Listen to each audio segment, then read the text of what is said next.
Shalom, shalom, frères et sœurs en Christ. Que le Seigneur nous bénisse, que le Seigneur te bénisse ce matin.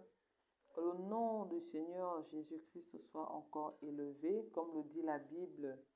Que l'honneur, la gloire, la louange, la puissance et la magnificence lui reviennent pour les siècles des siècles.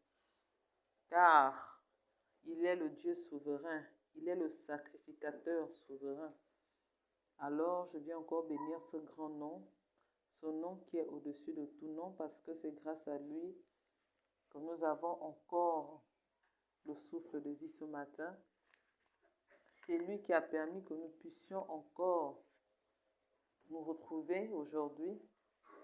C'est lui qui a permis, par sa puissance, renouveler son esprit en nous, renouveler ses bontés en nous et ses bienfaits dans nos vies. Beaucoup aujourd'hui sont endeuillés. Nous avons des familles qui sont endeuillées. Beaucoup aujourd'hui sont en train de pleurer leurs enfants. Beaucoup aujourd'hui sont mis à la rue, certainement parce qu'ils n'ont pas payé de loyer, ils n'ont plus de quoi payer de loyer. Certains sont dehors, mais toi et moi avons un toit. Beaucoup sont en train de pleurer leurs enfants actuellement. Il y a une fille ici que les parents cherchaient pendant je ne sais pas combien de temps. Elle a été retrouvée morte, elle a été assassinée, elle a été décapitée. Les parties intimes ont été enlevées. Une jeune fille, vous voyez comment le diable travaille. Une jeune fille, elle est morte, elle est décédée, elle a été assassinée. Ses parents sont en train de pleurer aujourd'hui. Ses parents sont en train de pleurer aujourd'hui. Ça aurait pu être ton enfant, ça aurait pu être mon enfant. Mais nous rendons juste grâce à Dieu parce que nos enfants ne sont pas meilleurs que ces enfants qui sont partis aujourd'hui. Alors nous rendons grâce à Dieu parce qu'aujourd'hui, tu peux voir tes enfants dans la maison, tu peux parler avec tes enfants ce jour. Beaucoup d'enfants ont été kidnappés aujourd'hui. Beaucoup d'enfants ont été kidnappés, ont été enlevés. Mais toi, tu as la grâce d'être avec ton enfant aujourd'hui. Tu as la grâce de parler. Oh, il y a une mère quelque part. Il y a une mère quelque part qui est en train de pleurer son enfant. Il y a une famille endeuillée. Il y a quelqu'un qui a été licencié, qui est en train de pleurer quelque part. Le diable est en train de travailler.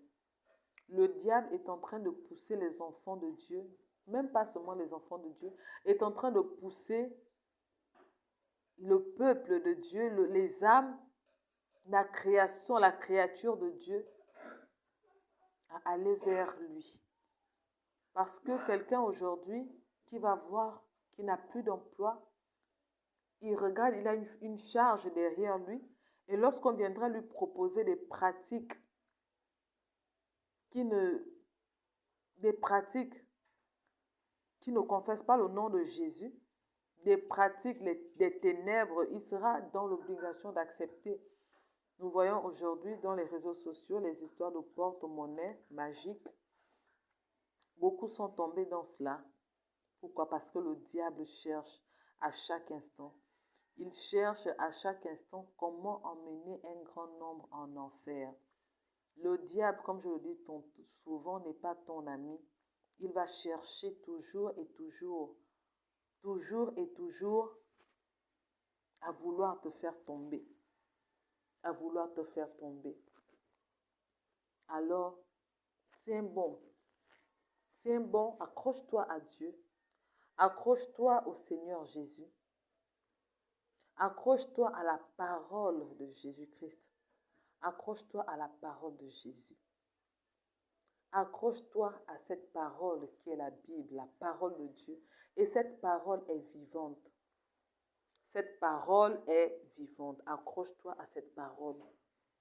Il est temps que nous abandonnions le péché. Il est temps que nous puissions demander au Seigneur de nous briser. Car l'objectif final de tout un chrétien, c'est le ciel. L'objectif final de tout un chrétien, c'est d'aller au ciel. Et pour que nous puissions aller au ciel, il faudrait que nous puissions ressembler à notre Père. Il faudrait que nous puissions ressembler à Jésus-Christ. Il faudrait que nous puissions briser tout ce qui est en nous, la colère, la méchanceté, l'orgueil, le mensonge, tout cela, il faudrait que nous puissions briser ces œuvres des ténèbres dans nos vies. Et si tu ne les brises pas, tu ne pourras pas aller au ciel. Tu ne pourras pas aller au ciel. Alors je t'exhorte ce matin, chaque jour, s'il te plaît, tu peux baisser un peu le volume là. Je t'exhorte chaque jour à être devant le Seigneur, à demander pardon chaque jour. À tous les jours, demande pardon au Seigneur. Parce que la Bible nous dit que nous ne connaissons pas l'heure ni le moment que le Seigneur viendra nous chercher. Tu ne connais pas le jour de ta mort. Alors, je ne sais pas, je ne sens pas bien. Je sens pas bien. Alors, tu ne sais pas quel est le jour où le Seigneur viendra te chercher. Tu ne connais pas le jour, alors abandonne ce péché. La Bible nous dit que Jésus-Christ revient bientôt. Jésus-Christ revient bientôt. Alors, si Jésus-Christ arrive maintenant, pose-toi un peu cette question, que si Jésus-Christ arrive maintenant, si Jésus-Christ arrive maintenant,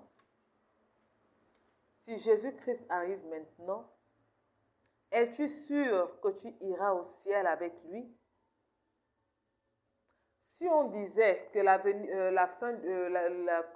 venue de Jésus, puisque la Bible nous dit qu'il viendra chercher son épouse, Jésus-Christ viendra chercher son épouse. Si Jésus-Christ arrivait maintenant aujourd'hui, 16 septembre 2022, qu'il vienne chercher ton épouse, son épouse, es-tu sûr de monter au ciel avec lui? Dans l'état dans lequel tu te trouves, toi seul connais ton état, toi seul tu t'examines. Fais l'autocritique de ta vie. Est-ce que si Jésus-Christ arrive maintenant, es-tu sûr que tu partiras au ciel avec lui? Ou alors si la mort te trouve maintenant, es-tu sûr d'aller au ciel? Es-tu sûr d'aller auprès de Dieu? Si la mort te trouve dans le péché dans lequel tu es, alors je t'en supplie, mon frère. C'est vrai que nous vivons sur la terre, toutes ces choses, mais ce n'est pas ça le plus important. La Bible nous dit que cherchez premièrement le royaume et la justice de Dieu. Cherchons premièrement le royaume et la justice de Dieu. Toutes ces choses, nous allons les laisser. Nous voyons l'exemple avec les ministres, les présidents qui meurent. Les présidents qui meurent et qui laissent. Qui fait ça? Qui fait ce bruit-là? C'est en haut, hein? Tous les présidents qui meurent, ils ne partent avec rien, ni aucune voiture, aucune maison. On se tue même là pour pouvoir demander les choses du monde. Le mariage, je ne sais pas, toutes ces choses mondaines. C'est vrai que c'est nécessaire pour nous qui sommes sur la terre, mais cela ne devrait pas être notre priorité. Cela ne devrait pas être notre priorité. Avant, moi aussi, j'étais comme ça. Auparavant, vraiment, j'étais dans mes prières à demander toutes ces choses au Seigneur. Seigneur, je veux ci. Seigneur, je veux un mari. Seigneur, je veux des enfants. Seigneur, je veux un travail. Surtout en Afrique, hein, on se dit qu'on est accompli lorsqu'on est marié, lorsqu'on a des enfants, lorsqu'on a du travail. On demande toutes ces choses à Dieu. Seigneur, je veux faire tel commerce. Mais ça avant, je le priais. Je priais de cette manière-là. Je priais de cette manière auparavant. Quand même j'étais chrétienne, mais aujourd'hui, avec ma croissance spirituelle, il y a des choses que je ne demande plus à Dieu. Il y a des prières que je ne peux plus faire. Il y a des prières que je ne peux plus adresser à Dieu. Moi, je prie maintenant autrement. Je demande des choses essentielles à Dieu pour mon esprit. Pas pour mon corps physique, mais pour mon esprit. Je prie maintenant, Seigneur, utilise-moi. Ce sont mes prières. Seigneur, tu m'as promis un ministère, un grand ministère. Seigneur, je prie pour le réveil de mon ministère. Seigneur, je prie pour les dons et talents que tu m'as donnés. Je prie pour leur réveil. Seigneur, je prie pour que tous les dons que tu as déposés en moi, Seigneur, puissent se manifester, Papa. En fait, ma prière, c'est ça. Seigneur, révèle-moi mes péchés, les péchés auxquels je n'ai pas demandé pardon, Seigneur. C'est les péchés que je n'ai pas confessés. Seigneur, voilà, ça, ce sont mes prières actuellement. C'est rare aujourd'hui de me voir prier pour des choses matérielles, physiques.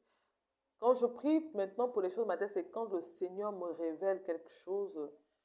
Parce que quand le Seigneur te montre quelque chose, c'est pour te demander de prier. C'est pas pour te lamenter. C'est pas pour raconter aux gens, mais c'est pour prier. C'est pour te lever dans la prière. C'est pour te lever dans la prière. Et c'est ce que je fais maintenant. Quand tu me vois prier pour quelque chose de matériel, physique, c'est que le Seigneur me l'a révélé en songe, voilà. Et je prie par rapport à ça. Donc, c'est un peu ce que je voulais dire aujourd'hui, dans la première partie. Demander aux gens de se repentir de leurs œuvres. Demander aux gens de se repentir, car tu ne sais pas quand est-ce que la mort frappera dans ta maison, dans ta vie.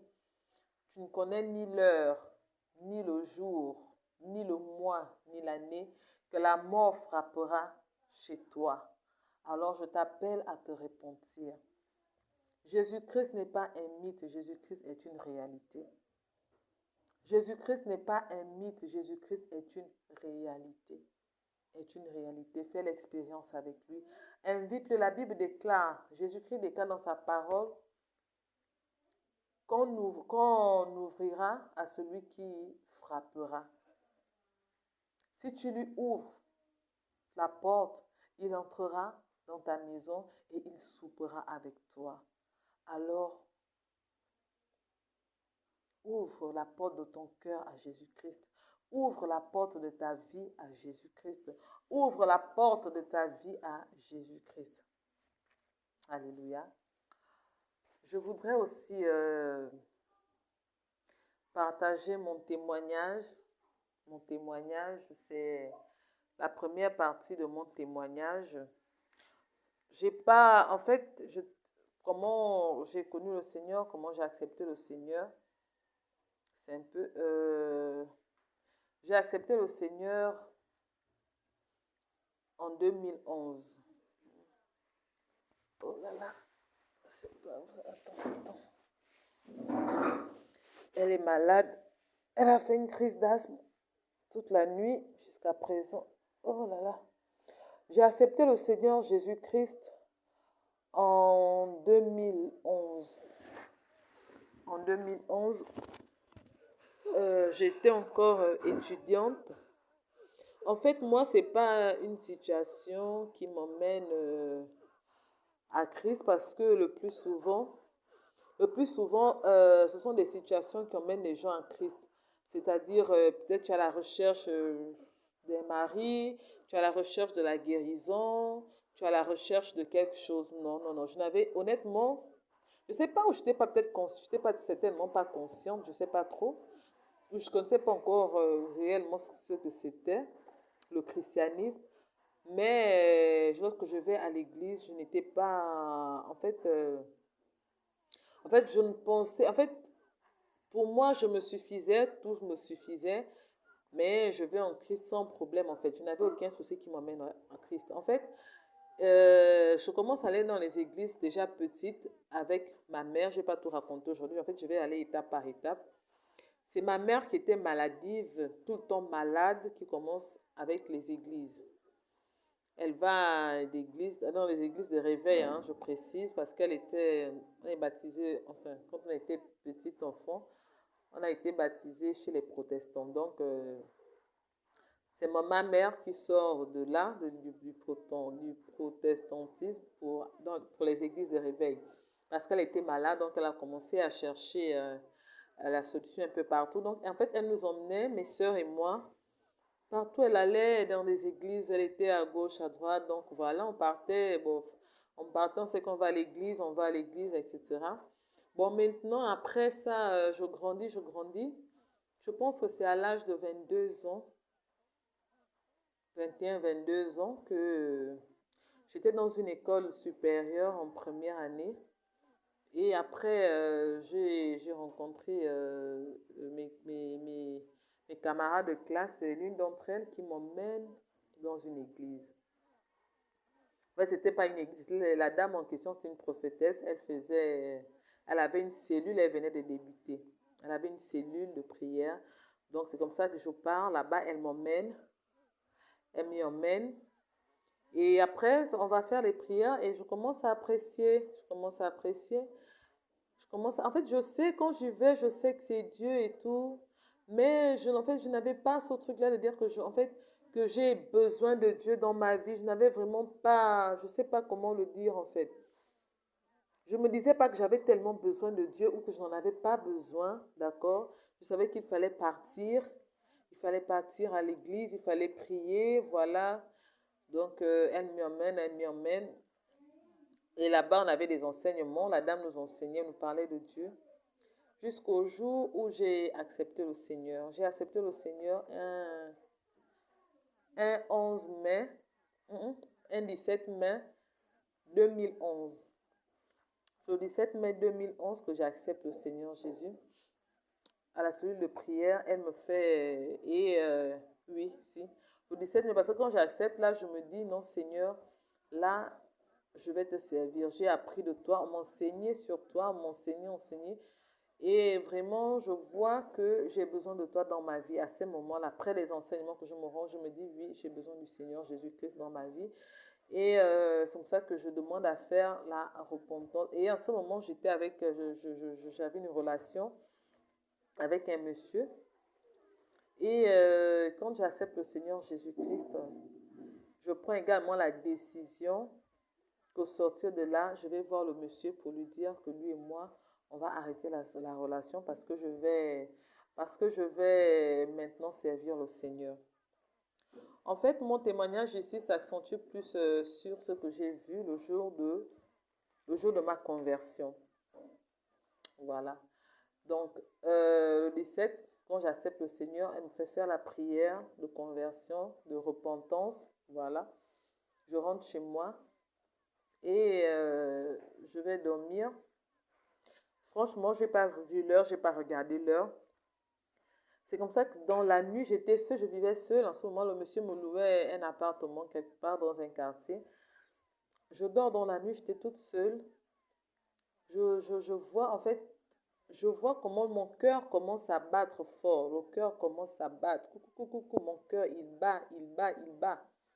Après, je vois comment je sors de mon corps, en fait. Donc, je crois que c'est l'esprit, hein, comme on voit souvent dans les films, là, je ne sais pas si c'est l'esprit ou c'est l'âme qui sort de mon corps. En fait, c'était moi. Et comme j'étais allongée de la même manière, je suis sortie de mon corps. Je pense que je ne me rendais même pas vraiment compte de l'expérience que j'étais en train de vivre à cette époque-là.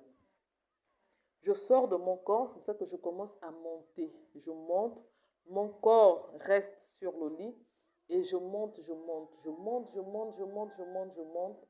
J'arrive au ciel, enfin j'arrive, je me dis que c'est le ciel, j'arrive dans un endroit. Quand j'arrive dans un endroit, je trouve, il y avait un monsieur à ma droite et une dame à ma gauche. Et quand j'arrive, j'écoute comment on dit au monsieur, je pense que c'était le monsieur, hein, ou à la dame. En fait, on dit à l'un d'entre eux que euh, ton heure n'est pas encore arrivée. Retourne d'où tu viens. Ça, c'est la phrase qu'on a dite à l'une des personnes en fait, que j'avais trouvées, qui venait aussi d'arriver. Et c'est vrai que le monsieur a été renvoyé sur la terre. Je me dis que aujourd'hui, je me dis que certainement il était mort, voilà, et il est reparti. Et à l'autre, à l'un d'eux aussi, on lui dit que son heure est arrivée, donc elle ne va plus retourner sur la terre. Et la personne, elle est restée. La personne, donc en fait, c'était entre les deux, le monsieur et la dame. Il y a l'un qui est parti, qui est retourné sur la terre, et il y a l'autre qui est resté au ciel. En fait, et moi, pendant qu'ils étaient en train de faire ce petit, je ne sais pas s'il faut appeler ça, ce jugement, en fait, moi, je m'inquiétais. Je disais, Seigneur, mais où je suis? Je suis morte. En fait, je parlais dans le cœur. Je suis morte, je suis morte, je suis morte. Qu'est-ce qui se passe? Non, je ne veux pas mourir maintenant. En fait, c'était ma préoccupation. Je ne veux pas mourir maintenant. Je suis jeune, j'avais 22 ans. Je suis jeune, je suis jeune. Qu'est-ce qui se passe? Seigneur, en fait, je me dis, non, non, non, non, ça, je ne veux pas. Je ne veux pas, je ne veux pas, je ne veux pas. Et en fait, c'est comme ça que la voix a commencé à me parler. Honnêtement, je ne me souviens pas avoir vu quelqu'un, honnêtement, je ne me souviens pas avoir vu quelqu'un, mais j'entendais la voix, j'écoutais la voix, mais je ne voyais pas la personne. Oh, le Seigneur est merveilleux. Je me dis qu'à cette époque, si vraiment je m'étais vraiment adonnée au Seigneur, je serais loin aujourd'hui dans l'œuvre de Dieu. Je serais vraiment loin dans le ministère auquel le Seigneur m'appelle. Et quand je m'inquiète comme ça, parce que la voix me transporte dans un endroit. Et quand il me transporte dans un endroit, j'espère que je ne vais pas oublier certaines parties, je crois, parce qu'il y a longtemps, nous sommes en 2022 et je l'ai vécu en 2011, donc il y a longtemps. Voilà. Donc ça fait 11 ans. Donc il m'emmène quelque part, c'est comme ça qu'il me sort l'écran. En fait, je vois l'écran qui s'affiche. L'écran qui s'affiche et avec sur l'écran, il y avait ma photo. Et sur l'écran, il y avait tout ce que j'avais fait, tout ce que j'avais commis. Il me montrait tout ce que j'avais commis de mauvais, d'actes, de péché, en fait tout ce qui était péché. Il me montrait cela sur un écran avec ma photo. Avec ma photo. Et en dessous de ma photo, après la voix me dit, est-ce que tu sais quelle note tu as avec moi? Quelle note tu as avec moi? J'ai dit non. Et je vois la note qui s'affiche juste en fait, il y avait ma photo comme ça, et juste en dessous de ma photo, je vois la note de 2. Il y avait 0 devant et 2 derrière, donc 2. Il me dit, ça c'est ta note. Je dis, quoi? Ma note? Il me dit, oui, c'est ta note avec moi. Après, il me dit, selon toi, avec cette note, est-ce que tu es sûr? Est-ce que tu es... Non, il me dit, avec cette note, oui, avec cette note, est-ce que tu es sûr de venir au ciel avec cette note? Je vous assure que je disais, Seigneur, là, ça c'est l'enfer. En fait, j'étais toujours, j'étais toujours préoccupée pendant que la voix me parlait. En fait, j'étais préoccupée du fait que je suis morte. Je suis morte. Je ne veux pas mourir maintenant. Je ne veux pas mourir si jeune. Je ne peux pas. Je ne peux pas. La voix m'a montré la note. Et après, qu'est-ce que la personne m'a encore montré? Et la personne m'a ouvert. J'ai vu un grand livre, un très grand livre s'affichait. Je pense que c'était la Bible. Hein. Un grand livre s'affichait devant moi et la livre se pageait seul. Et quand le livre se pageait seul, il s'est arrêté à un endroit. C'était une Bible ouverte. Un livre ouvert, il s'est arrêté à un endroit. Et il m'a montré un passage. Et le passage, comme je disais que ça fait longtemps, le passage là parlait, c'est dans la Bible où on demande de s'occuper des veuves et des orphelins. Donc, il me demandait à moi de le faire. Il disait que ce passage m'était concerné. Normalement, je dois le faire jusqu'à présent. Je ne l'ai pas encore fait. 11 ans plus tard, je ne me suis pas occupée des veuves, je ne me suis pas occupée des orphelins, malheureusement. Mais Dieu fera grâce. Dieu fera grâce. Dieu fera grâce. J'y pense, Dieu fera grâce. Et c'est ça qui m'a montré cette partie-là que je devais, où on dit il faut les veuves, les orphelins, quoi, s'affliger, quelque chose comme ça. Donc, il m'a dit que cela me concerne. Et quand la voix a terminé de parler, on a terminé de discuter. C'est comme ça que la voix me dit ton temps n'est pas encore... non, ton temps n'a pas encore sonné. Voilà, ton temps n'a pas encore sonné. Retourne d'où tu viens. C'est à partir de là que mes angoisses, mes anxiétés vont s'arrêter. Pour me dire, ah merci Seigneur, je suis en train de repartir. Et avant que je ne parte, il me demande de regarder sur la terre. Et quand je regarde sur la terre, c'était des ténèbres sur la terre. Il y avait des ténèbres sur la terre. Et j'ai vu deux jeunes personnes, je pense que c'était un couple, un jeune homme avec une jeune fille qui sortaient de la boîte de nuit. Ils sortaient d'une boîte et ils rentraient, ils allaient monter dans la voiture. Et au lieu de voir, elle avait un haut, dos nu, je crois un pantalon, le ventre était à l'air, donc c'était comme ça. Et c'est comme ça qu'ils me... Et leur tête, c'était des têtes de chiens en fait. Leur tête, du visage, en fait, c'est comme des têtes de chiens, de cochons, en fait, des têtes d'animaux. En fait, les têtes avaient des formes d'animaux. C'est comme des chiens ou des cochons, quelque chose comme ça. Il n'y avait pas de forme humaine, le visage. Donc, c'est pour ça qu'il me dit non, tu redescends. Lorsque tu descendras, tu pars. Tu vas aller parler pour mon peuple. Ce sont ces personnes-là que tu vas aller évangéliser. Tu vas aller parler de ma part à ces personnes. Je t'envoie vers ce peuple. Non, le Seigneur est merveilleux. Il a commencé à me parler. Il a commencé à me parler. Il a commencé à me parler. Il m'a dit, retourne d'où tu viens. C'est comme ça que je suis revenue. En fait, je ne me suis pas vue descendre. J'ai seulement vu comment j'ouvre les yeux. J'ai seulement ouvert les yeux. Vraiment comme dans les films. Je dis Seigneur, qu'est-ce qui vient de m'arriver là? En fait, c'est au fur et à mesure que j'étais en train de me remémorer toutes ces choses, je dis, mais qu'est-ce qui vient de m'arriver? Je vous assure que jusqu'au lendemain, parce que le lendemain matin, je suis allée voir la dame en question, la prophétesse, pour lui raconter. J'avais toujours les mêmes sensations au niveau du cœur, quand mon esprit avait... Quand mon esprit... Ah, désolé, le téléphone est tombé. Quand mon esprit avait quitté mon corps, j'avais cette même sensation au niveau du cœur quand tu sens que l'esprit quitte, je vous assure. Donc, c'est comme ça quand tu meurs. L'esprit quitte. Donc, tu as ce truc au niveau du cœur ici, là, je le ressentais. Pendant un jour ou 2 jours, j'ai ressenti cela. J'ai ressenti, c'est resté là, j'ai dit oui. Le Seigneur est merveilleux. Le Seigneur est merveilleux. Ça, c'est ce qui s'est passé le jour de ma conversion. Le jour de ma repentance, quand j'ai accepté le Seigneur Jésus, le 17. Et c'est dans la nuit du 17 au 18 que j'ai vu, que j'ai été ravie en esprit, comme on dit souvent, que j'ai été ravie en esprit et que le Seigneur m'a parlé. Mais j'avoue que depuis que le Seigneur m'avait parlé en 2011, cette mission, je ne l'ai pas encore faite. C'est maintenant que je vais commencer. Parce qu'après ça, vous savez, j'étais encore jeune. C'est vrai qu'il y a des gens qui servent le Seigneur à 22 ans. Mais comme je dis toujours, après avoir accepté le Seigneur, je pense 2 jours après, je découvre que je suis enceinte de ma première fille. Je découvre que je suis enceinte de ma première fille. Et là, ça vient carrément tout bouleverser. En fait, c'est-à-dire, en fait, tellement on m'avait parlé du péché, de toutes ces choses.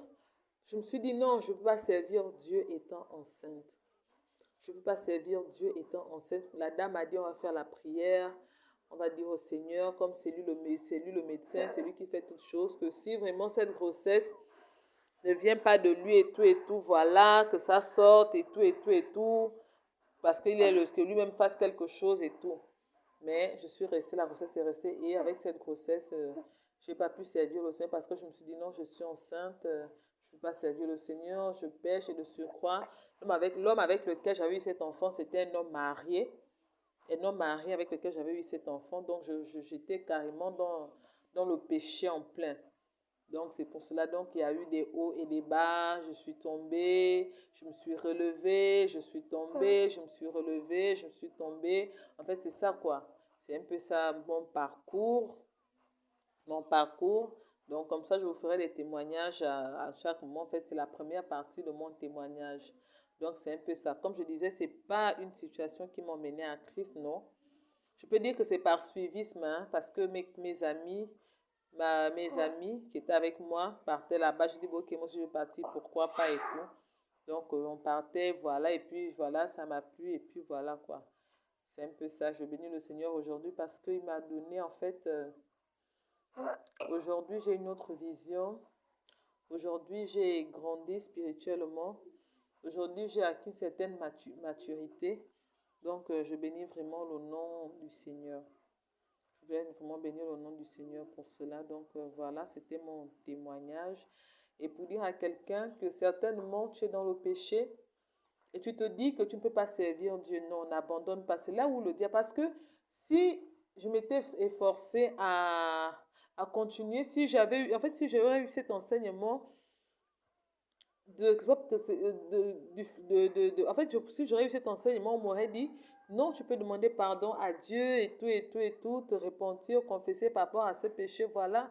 Ou bien c'est pas parce que, comme la Bible dit, que il y a un passage qui dit que venez à moi tel que vous êtes. Si le Seigneur t'a trouvé dans un état, viens à lui dans cet état. Tu vois, donc si j'aurais eu cet enseignement, je devais continuer à servir mon Dieu dans cet état. Je devais continuer à le servir. Et lui-même, il aurait permis que cela, lui-même, il aurait permis forcément quelque chose.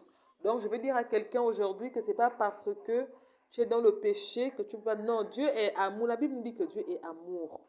C'est pourquoi on dit que c'est le seul qui puisse nous aimer véritablement.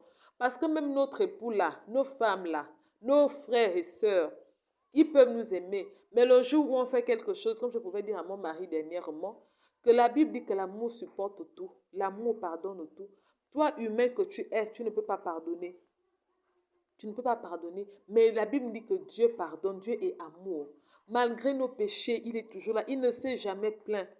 Il ne s'est jamais plaint. Il n'a jamais dit non, non, non, comme tu as fait cela, je te rejette. Non. Dieu fait toujours tout pour nous ramener à lui. Il nous cherche toujours. Même lorsque tu veux te perdre, la Bible nous dit que lorsque Adam avait péché dans le jardin d'Éden, la Bible nous dit que le soir, c'est Dieu qui appela Adam. Ce n'est pas Adam qui a cherché Dieu, non. C'est Dieu qui cherchait Adam. Il savait qu'Adam avait péché, mais c'est lui qui cherchait Adam.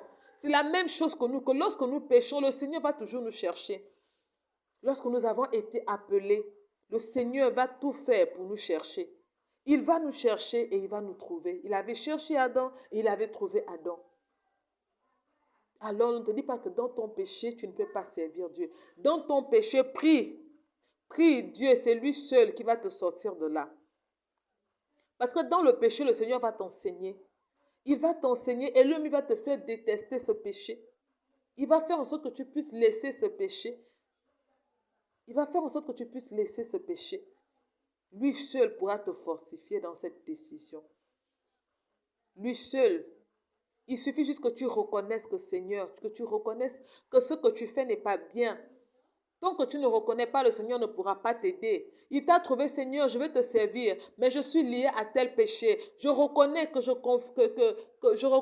pratique tel péché et je confesse ce péché aujourd'hui que, Seigneur, je renonce à ce péché. Aide-moi, Seigneur, je ne peux rien sans toi. Je ne peux rien sans toi, Seigneur. Aide-moi à sortir de la masturbation. Aide-moi à sortir de la prostitution. Aide-moi à sortir de l'alcoolisme, Seigneur. Fais cette prière à Dieu et lui seul te viendra en aide. Lui seul viendra à ton secours. La Bible nous dit que le secours nous vient de l'Éternel, celui qui a fait les cieux et la terre. Alors, mes frères, mes sœurs, encore, que le Seigneur, Dieu Tout-Puissant, vous bénisse encore pour cette petite exhortation. Je prie afin qu'elle touche quelqu'un aujourd'hui. Je prie qu'au travers de cet enseignement, que tu puisses également prendre conscience de ton état, que tu puisses prendre conscience de ta vie. Si tu veux vivre les mystères avec le Seigneur Jésus-Christ, si tu veux vivre des choses grandes et spirituelles avec le Seigneur Jésus-Christ, commence par abandonner le péché. Si tu veux que le Seigneur te fasse visiter le ciel comme il a fait avec moi, commence à dénoncer, commence à rejeter le péché, commence à fuir le péché et il te fera visiter sa demeure. Alors que le Seigneur Jésus-Christ nous bénisse et que cette journée soit trempée dans le sang de Jésus. Shalom, shalom.